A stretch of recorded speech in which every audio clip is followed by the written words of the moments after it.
mereka ini bukan nabi dan bukan rasul, namun mereka kebal dari siksa api neraka.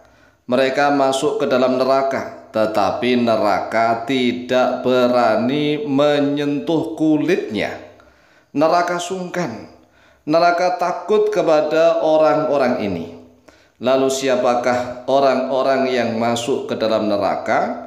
Namun neraka sungkan, neraka tidak berani menyentuh tubuh mereka. Jawabannya yaitu umatnya Nabi Muhammad sallallahu alaihi wasallam. Tetapi tidak seluruh umat Islam memiliki kesaktian seperti itu, tidak.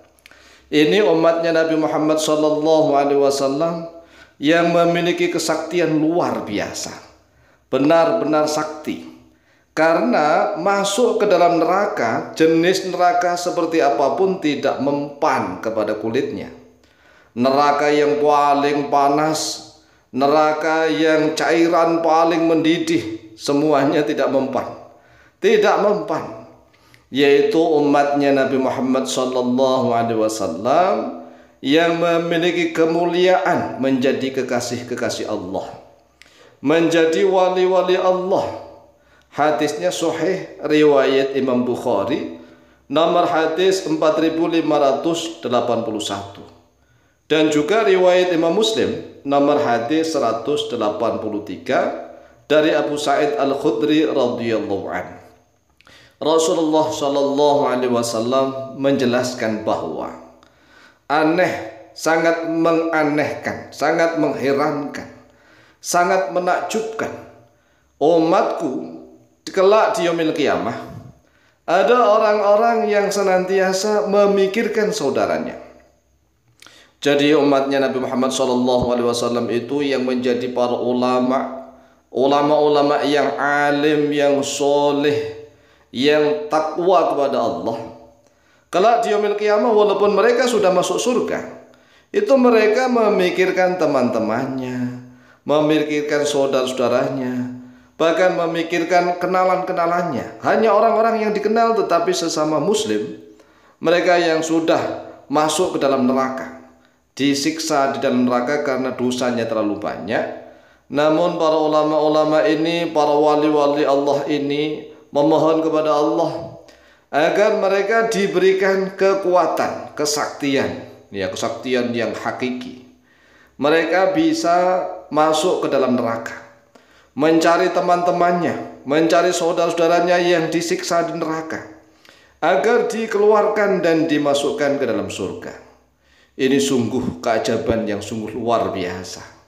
Kalau misalnya di dunia ini ada orang yang kebal misalnya, tapi di dunia ya, kebal dari sajam, senjata tajam, kebal dari api, kebal dari berbagai macam bisa, kebal macam-macam, itu bukan kebal hakiki. Kebal hakiki itu adalah manusia yang kelak di yaumil qiyamah, dia itu masuk neraka tetapi neraka sungkan. Neraka tidak berani menyentuh tubuhnya. Padahal neraka itu terhadap orang-orang yang banyak dosa, neraka sangat kejam. Karena antara neraka dengan dosa itu ya memang musuhnya. Setiap orang yang masih memiliki dosa pasti akan dilumat di neraka, dihancurkan di neraka, akan disiksa di neraka. Tetapi bagi orang-orang yang sudah disucikan oleh Allah, sudah nggak punya dosa, walaupun masuk neraka, neraka menjadi dingin. Jadi neraka itu tidak sembarangan. Tidak sembarangan setiap orang masuk neraka langsung dilumat, tidak. Ya tidak. Kalau para nabi dan rasul misalnya, kok misalnya main-main ke neraka, nerakanya sungkan. Neraka itu makhluknya Allah, ciptaannya Allah. Surga juga makhluk ciptaannya Allah. Manusia makhluk ciptaan Allah. Sehingga surga dan neraka itu kalau melihat manusia sama-sama makhluk ciptaan Allah, tetapi manusianya itu menjadi kekasih-kekasih Allah, menjadi wali-walinya Allah, maka neraka sungkan. Surga sangat merindukan kepadanya. Jadi kalau ada makhluk-makhluknya Allah yang namanya manusia ini menjadi wali-wali Allah, menjadi kekasih-kekasih Allah, maka dirindukan oleh surga, itu pasti. Roh surga itu merindukannya. Ada manusia-manusia yang diciptakan dengan nafsu, penuh nafsu syahwat, tetapi bisa takwa kepada Allah, maka surga rindu kepadanya. Sebaliknya neraka sungkan kepadanya, malu, merasa malu melihat hamba-hamba Allah yang namanya manusia, tetapi ternyata mampu bertakwa kepada Allah, sehingga dosa-dosanya diampuni oleh Allah, amal ibadahnya diterima oleh Allah, dosa-dosanya diampuni oleh Allah. Nah, kalau seluruh amal ibadahnya diterima oleh Allah dan dosa-dosanya diampuni oleh Allah, berarti dia masuk surga VIP. VIP, dia masuk surga seperti kilat. Dia sudah masuk surga, tetapi karena dia ini ulama-ulama yang alim, yang meneruskan dakwah para nabi dan rasul, al-ulama warathatul anbiya, maka dia tetap memikirkan murid-muridnya, memikirkan santri-santrinya, memikirkan jamaahnya, memikirkan kenalannya. Semuanya dipikirkan. Sedangkan di akhirat itu hijab dibuka oleh Allah. Hijab itu dinding penghalang. Jadi hijab dibuka oleh Allah sehingga orang yang di surga itu bisa melihat orang-orang di neraka. Jadi orang-orang di neraka bisa dilihat oleh orang-orang di surga. Sebaliknya, orang-orang di neraka pun juga bisa melihat orang-orang di surga. Kepingin tambah menderita.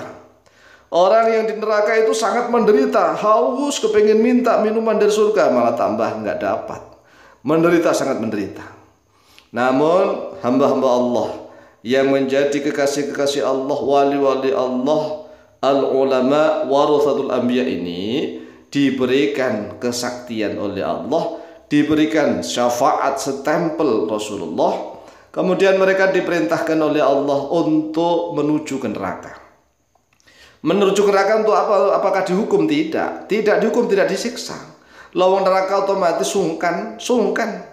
Mereka diperintah oleh Allah untuk mencari jamaahnya, mencari muridnya, mencari saudara-saudaranya, mencari teman-temannya, kenalannya di dalam neraka yang dihukum oleh Allah.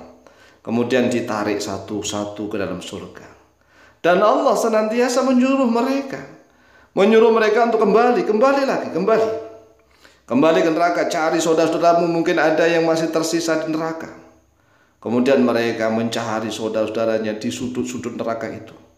Oleh sebab itulah, bagi para wali-wali Allah yang sudah makomnya tinggi, cinta kepada Allah, ibadah hanya kepada Allah, hanya mengharapkan ridhonya Allah, dan mereka tak peduli adanya surga dan neraka. Mereka hanya mempeng ibadah, ngebut ibadah, hanya mengharap ridhonya Allah. Mereka seolah-olah nggak peduli adanya surga dan neraka. Orang-orang seperti inilah yang akan dirindukan oleh surga dan ditakuti oleh neraka. Namun bagi orang-orang awam, kan sudah diajari oleh Rasulullah meminta surga kepada Allah, berlindung dari neraka. Berlindungnya kepada siapa? Kepada Allah. Ya boleh.